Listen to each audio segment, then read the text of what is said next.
안녕하십니까, 군썰 이주석입니다.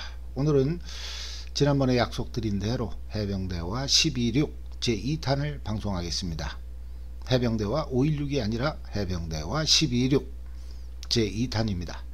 지난번 제1부에서는 79년 12.6 당시 현장에 있었던 해병대 출신 6명 중에서 중앙정보부 요원이었던 예비역 대령 해관 16기 박선호, 그리고 하교 44기 예비역 하사 이기주, 또 병 220기 김태원, 이렇게 세 분을 소개하고 시간 관계상 청와대 경호실의 해병대 출신들에 대해서는 나중에 별도로 방송을 하겠다고 말씀드렸는데, 제1탄이 나간 게 4월 13일, 그러니까 지난주 목요일, 그러면 이번주 월요일이나 화요일쯤에는 제2탄이 나갔어야 했는데, 주말에 제가 73년까지 해병대 사령부가 있었던 용산구 후암동에서 열린 해병대 창설 제74주년 기념 행사에 참석하고 그 후암동 영상을 올리는 바람에 제2부를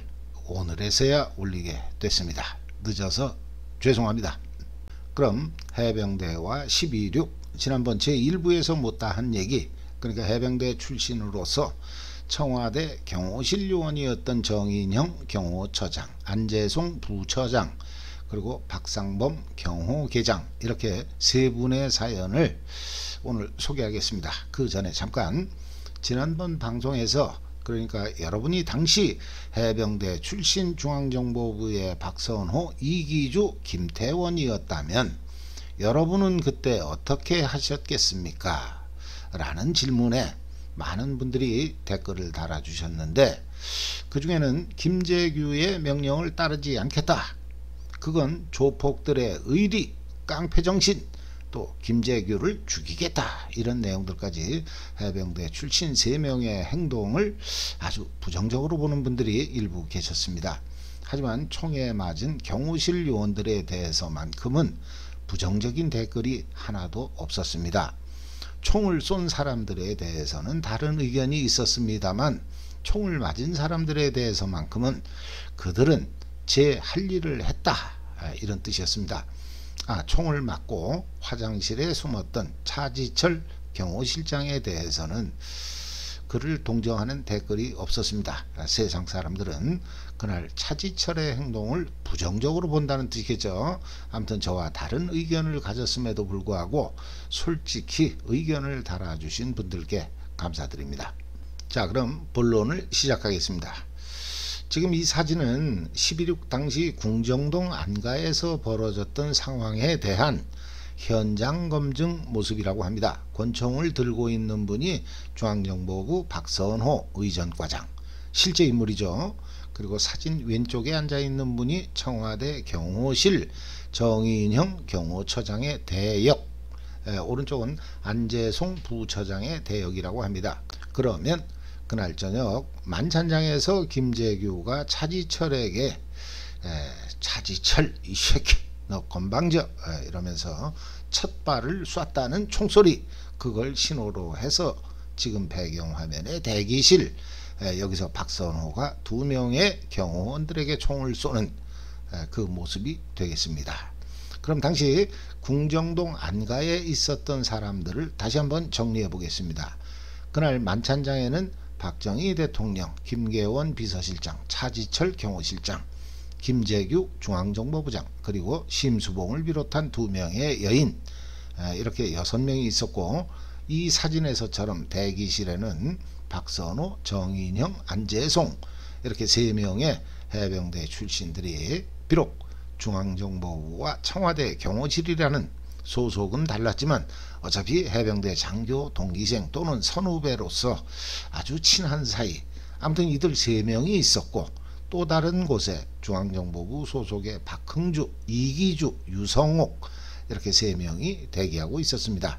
그리고 주방에는 경호실 소속의 박상범 경호계장, 역시나 같은 경호실 소속의 운행계장 김용태와 김용섭 경호관이 있었고, 이 밖에도 안가 요리사 이정오와 안가의 식당차 운전사인 김용남이 있었습니다. 아무튼 이날 총 9명이 총을 맞았는데 잘 아시는 바와 같이 이 중에서 박정희 대통령과 경호실장 차지철을 제외하면 경호실에서는 정인영 경호처장, 안재송 부처장, 박상범 경호계장, 그리고 김용태 운행계장, 김용섭 경호관, 이렇게 5명이 총을 맞았고, 안가 요리사와 식당차 운전사 이렇게 2명도 총을 맞았습니다. 정리하면 모두 9명이 총을 맞았고, 그 중에서 6명이 사망, 그리고 3명이 총을 맞았음에도 불구하고 살아났다는 뜻입니다. 저는 오늘 이 중에서 해병대 출신으로서 경호실 요원이었던 분들의 사연만 다뤄보겠습니다. 그럼 현장에서 사망한 정인영 경호처장과 안재송 부처장, 그리고 모두 4발의 총탄을 맞았음에도 불구하고 죽지 않고 살아난 박상범 경호계장, 이렇게 3분의 사연만 다뤄보겠다는 뜻입니다. 이러면 지난번 방송에서 제가 12.6 당시 현장에 있었던 6명의 해병대 출신, 이분들에 대해서는 전부 말씀드리는 거죠. 아무튼 현장에 있었던 6명의 해병대 출신 중에서 현장에서 사망한 2명, 그리고 나중에 사형을 당한 3명을 빼면 생존자는 박상범 당시 경호계장 딱 한 분뿐입니다. 썸네일을 보신 분들은 어느 정도 눈치를 채셨을 것 같은데, 오늘 방송의 주인공은 당시 현장에서 살아난 박상범 경호계장이 될 것 같습니다. 이분이 총을 4발씩이나 맞고도 죽지 않고 살아나서 나중에 청와대 경호실장, 그리고 국가보훈처장까지 역임하시게 되는데, 이분이 그날 살아날 수 있었던 이유, 그 대답이 어쩌면 오늘 방송에 있을 수도 있기 때문입니다. 지금부터 소개해드리는 내용은 2013년 동아일보의 기사 내용을 위주로 하고 중간중간 제가 조사한 내용을 더해서 정리한 내용이 되겠습니다. 그럼 지금부터 1979년 10월 26일 저녁에 궁정동 안가로 가보겠습니다. 총 뽑지 마, 움직이면 쏜다. 야, 우리 같이 살자. 1979년 10월 26일 오후 7시 40분경 서울 종로구 궁정동 안가 경호원 대기실, 박선호 중앙정보부 의전과장이 권총을 뽑아들고 일어나며 외쳤다. 박선호가 겨눈 사람은 정인형 대통령 경호실 경호처장과 안재송 경호부처장이었다. 그럼 이 내용은 지금 배경화면에 이 장면을 말하는 거겠죠. 다시 기사 내용으로 돌아가서 박선호와 정인영은 해병대 간부 후보생 16기생으로 둘도 없는 친구 사이였고, 안재송 부처장 역시 해병대 간부 후보생 24기로 2사람의 후배였다. 여기서 해병대 출신이 아닌 분들을 위해서 기사에서 말한 해병대 간부 후보생에 대해서 잠깐 보충 설명을 드리겠습니다. 해병대에서는 해병대 간부 후보생을 줄여서 해간이라고 불렀는데, 73년 해병대가 해군에 통합되기 전까지는 해간 몇 기 이런 말과 더불어서 당시 해병대 장교 교육기관이었던 해병학교, 거기서 명칭을 따서 해병학교 몇 기 이렇게도 불렀습니다. 하지만 제가 임관한 86년에는 이미 해병대 사령부 또 해병학교가 없어졌기 때문에 그냥 해간 몇 기 이렇게 불렀고, 요즘은 해병대 학사장교라고 부르는 것 같습니다.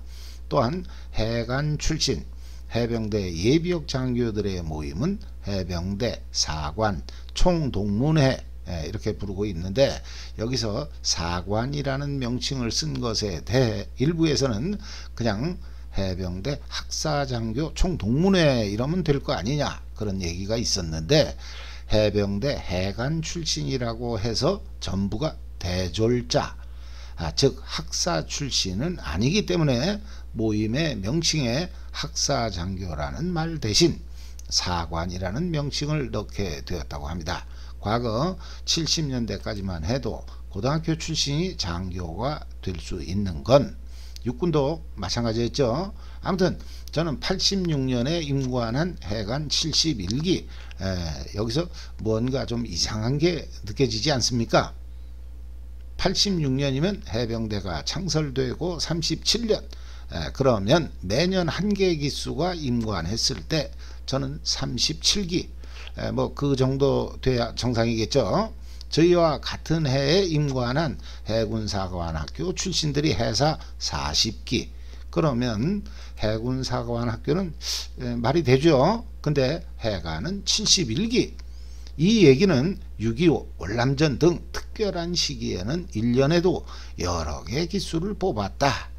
이런 뜻이 되겠습니다. 그래서 86년 당시 역사가 37년밖에 안 된 해병대에 장교 71기가 생겨난 이유입니다.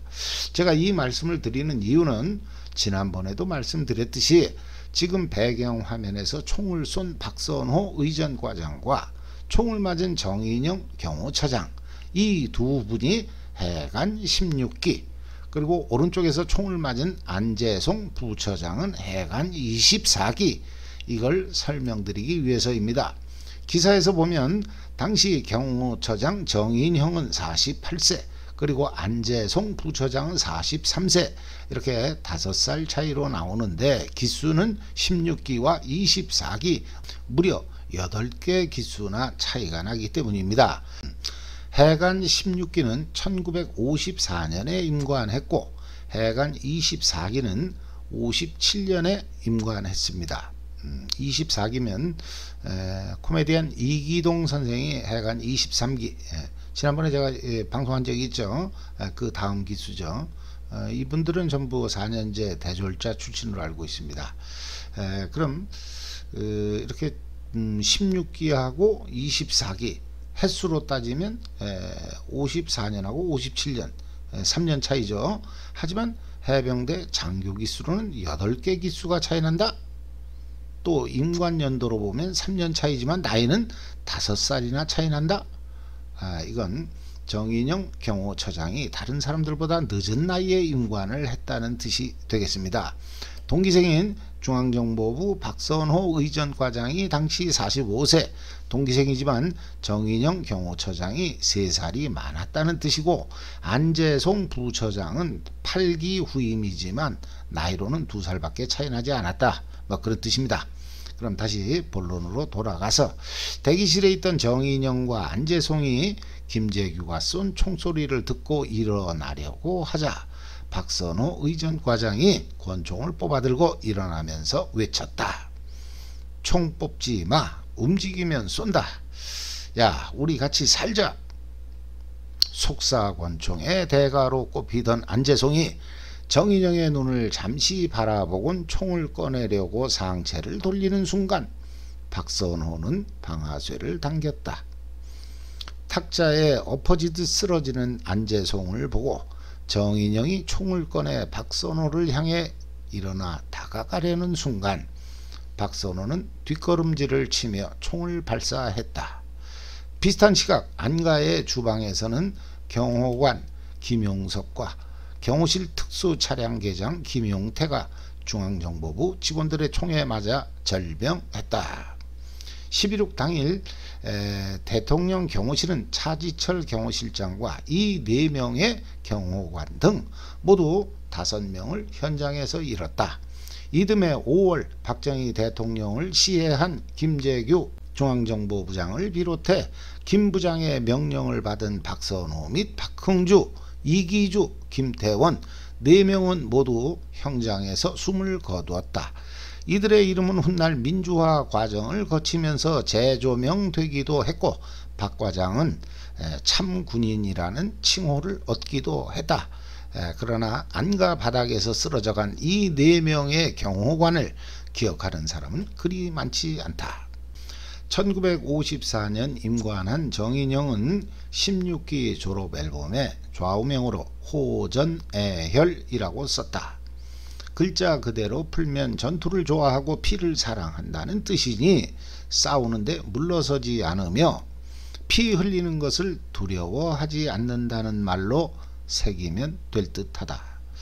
그의 이 말은 7년 뒤 현실이 됐다.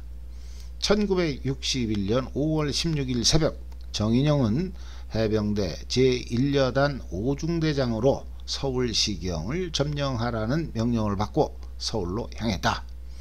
군사정변의 맨 선두에 서 있었던 것이다. 그는 이듬해인 1962년 5월 16일 동아일보가 주최한 혁명부대 중견지휘관 좌담회에 참석해서 1년 전 그날의 소회를 묻는 질문에 이렇게 말했다. 이제 전투가 벌어지는구나.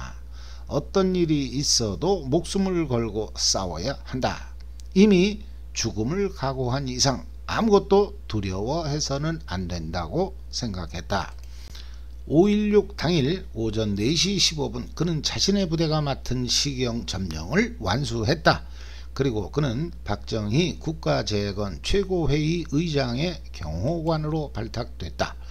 1971년 대통령 경호실 경호처장으로 승진한 그에 대한 박 전 대통령의 총애는 대단했다. 박 전 대통령은 경호실 인력을 많이 교체했지만 유독 정 처장만은 8년간 그 자리를 지키도록 했다. 제가 보충하면 경호처장만 8년을 했다는 그런 뜻이죠. 계속해서 기사를 소개하면 그와 함께 경호실에 있던 사람들은 그를 우직하고 충성심이 강하며 명령에 복종하고 책임감이 투철하며 대단히 강인한 심신을 갖고 있었다고 회고했다. 한 번은 훈련 중에 갈비뼈가 부러지는 중상을 당했다. 그때 마침 박 전 대통령이 외부 행사가 있어 경호를 해야 했다. 주변에서는 말렸지만 그는 압박붕대로 가슴을 동여매고 경호 업무를 끝마쳤다. 부하 직원들은 혀를 내두르면서도 그를 따르지 않을 수 없었다고 한다. 박선호 과장은 군 검찰에서 안재송이가 총을 뽑지 않았더라면 정인형도 뽑지 않았을 것이고 그랬다면 본인도 그들을 죽이지 않았을 것입니다 라고 진술했다. 그러나 대통령을 보호하는 일을 업으로 삼은 정인형으로서는 아무리 친한 친구였을지라도 동기생 박선호의 말을 듣지는 않았을 것이라고 생각하는 사람도 적지 않다. 해관 16기생들은 정인형에 대해 말을 아꼈다. 한 16기생은 동아일보와의 통화에서 이야기하고 싶지 않다고 했다. 그는 동기끼리 서로 총을 겨누고 죽였는데 얘기하기 좋아할 사람이 누가 있겠느냐고 녹이 띈 음성으로 말했다. 다른 16기생은 정인용도 박선호도 상관의 명령에 절대 복종한 군인 중에 군인이다 라며 누구도 반역자가 될 수 없다고 했다. 그럼 이번에는 역시나 같은 동아일보의 기사에서 소개한 안재송 경호부처장의 사연을 알아보겠습니다. 1965년 1월 초 박 대통령은 박종규 경호실장에게 물었다. 임자, 전국에서 총을 제일 잘 쏘는 사람이 누군가?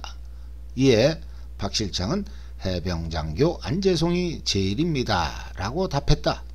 안재송은 그 전해인 64년 10월 일본 도쿄올림픽 자유권총 사격 부문에서 9위를 차지했다. 한국 국가대표 사격 선수로는 사상 처음으로 세계대회에서 10위 안에 드는 쾌거였다. 박 실장이 안재송을 추천한 것은 당연한 일이었다.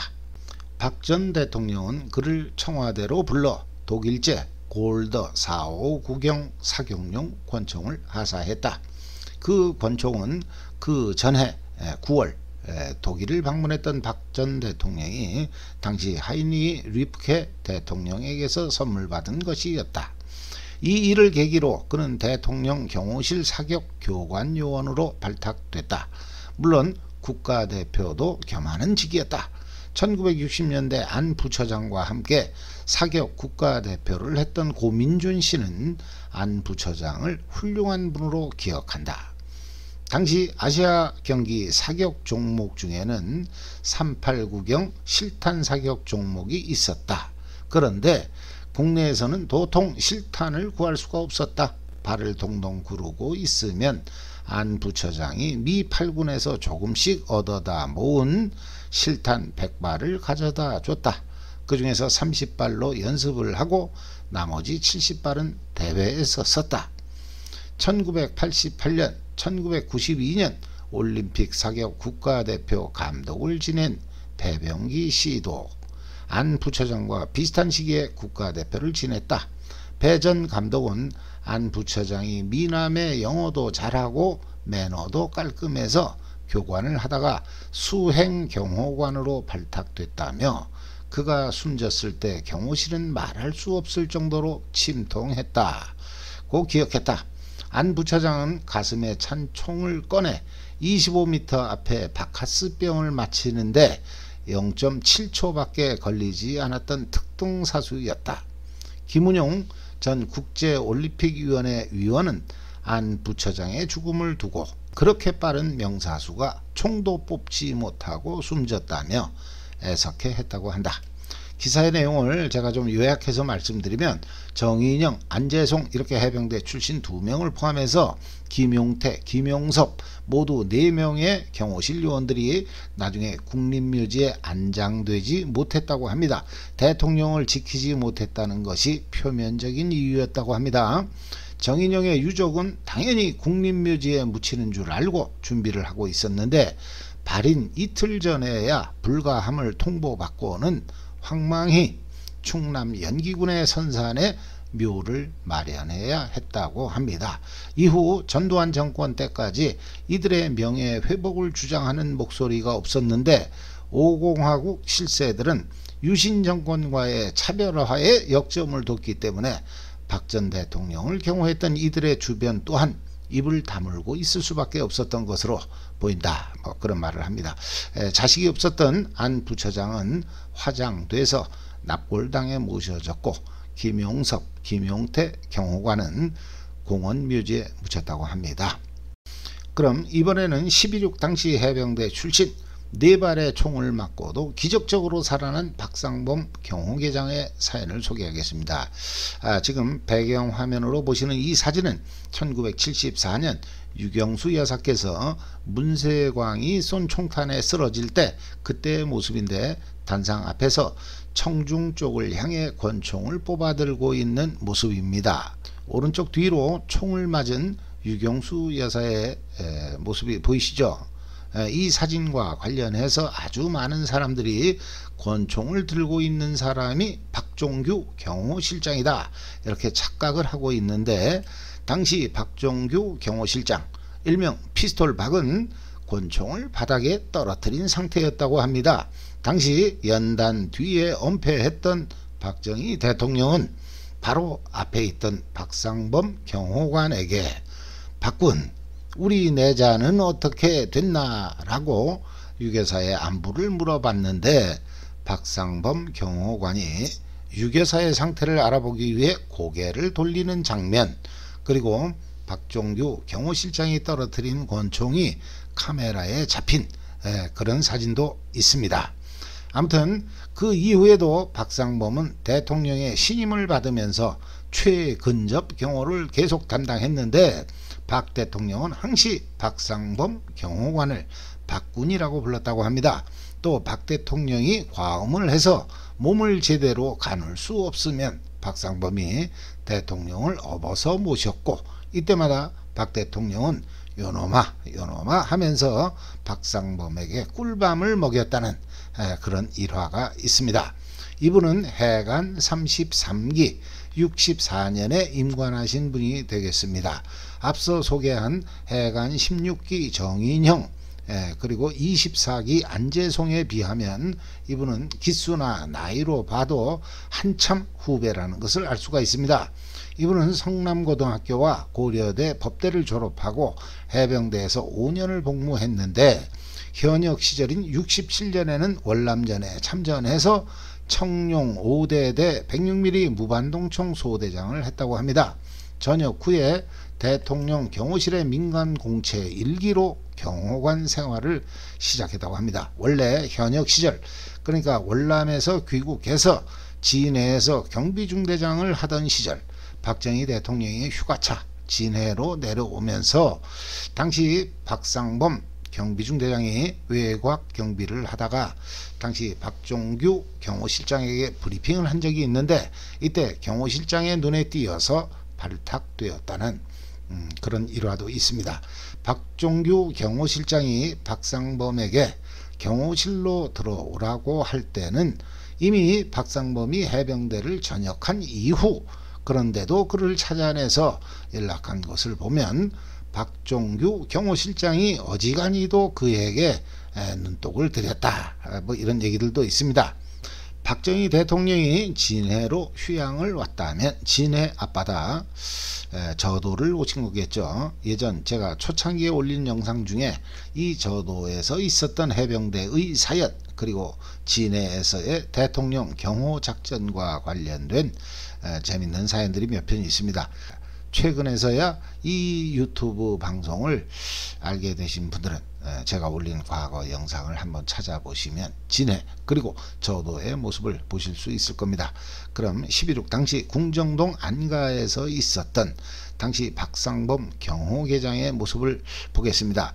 박상범은 식당에서 중정 직원들인 안가요리사 이정호와 식당차 운전수 김용남, 당일 대통령 차량 운전수 김용태와 다른 경호원 김용석 이렇게 식사를 하던 중 김재규의 부하인 안가 경비조장 이기주와 경비원 유성옥이 가한 총격에 부상을 입고 쓰러지며 머리를 식탁에 부딪혀 기절했다.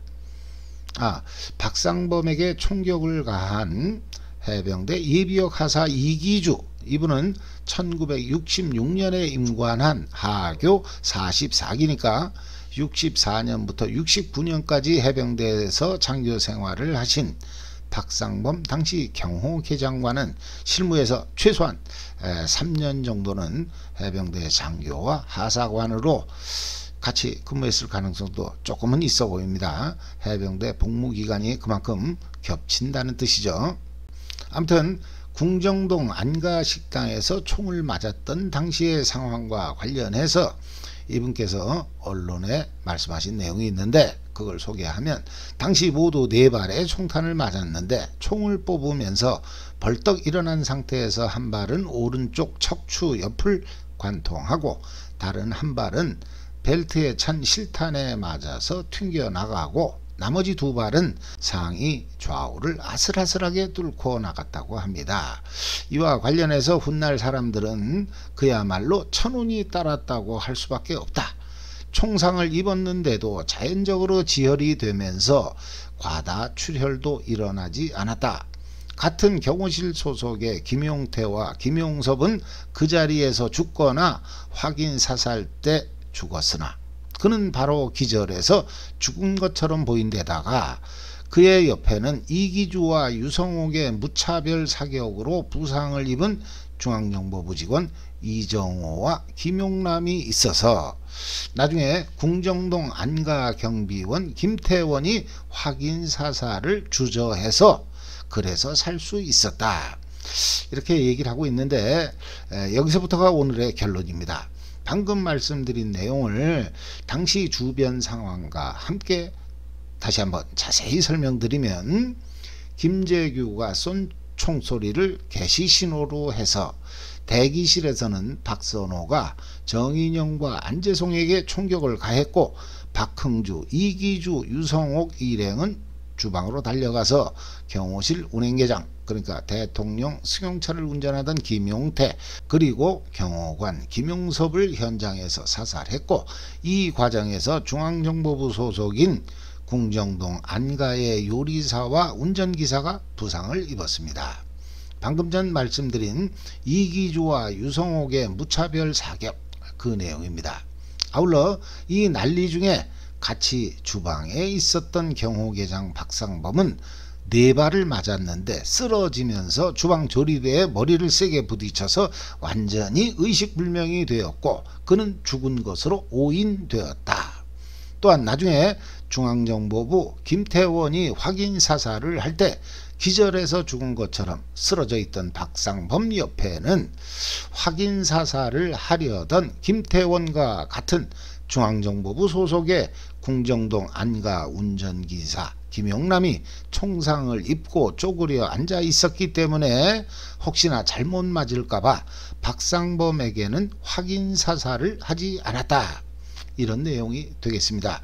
워낙 중요한 얘기가 돼서 다시 한번 설명드리면, 주방 안에 있던 5명 중에서 경호실 소속 2명은 바로 사망했고, 안가 직원, 즉 중앙정보부 직원 2명은 이기주 등이 무차별 사격을 하는 과정에서 잘못 맞았지만 죽지는 않았다. 또한 박상범은 총을 맞고 기절했지만 그 옆에 안가 직원 2명이 있었기 때문에 확인 사살을 하던 김태원은 혹시나 중앙정보부 같은 편인 안가 직원 2명에게 잘못 맞을까봐 박상범에게만큼은 확인 사살을 하지 않았다. 이런 내용이 되겠습니다. 여기서 저는 이 내용이 완전 잘못되었다는 것을 말씀드리겠습니다. 첫째, 최초 총격을 가할 때처럼, 즉 자기 편이 잘못 맞을 정도로 무차별 사격을 가할 때는 내가 원치 않는 사람이 잘못 맞을 수 있습니다. 하지만 나중에 한 사람 한 사람, 이미 총에 맞고 죽은 것으로 추정되는 사람들에 대한 사격은 그런 무차별 사격이 아닙니다.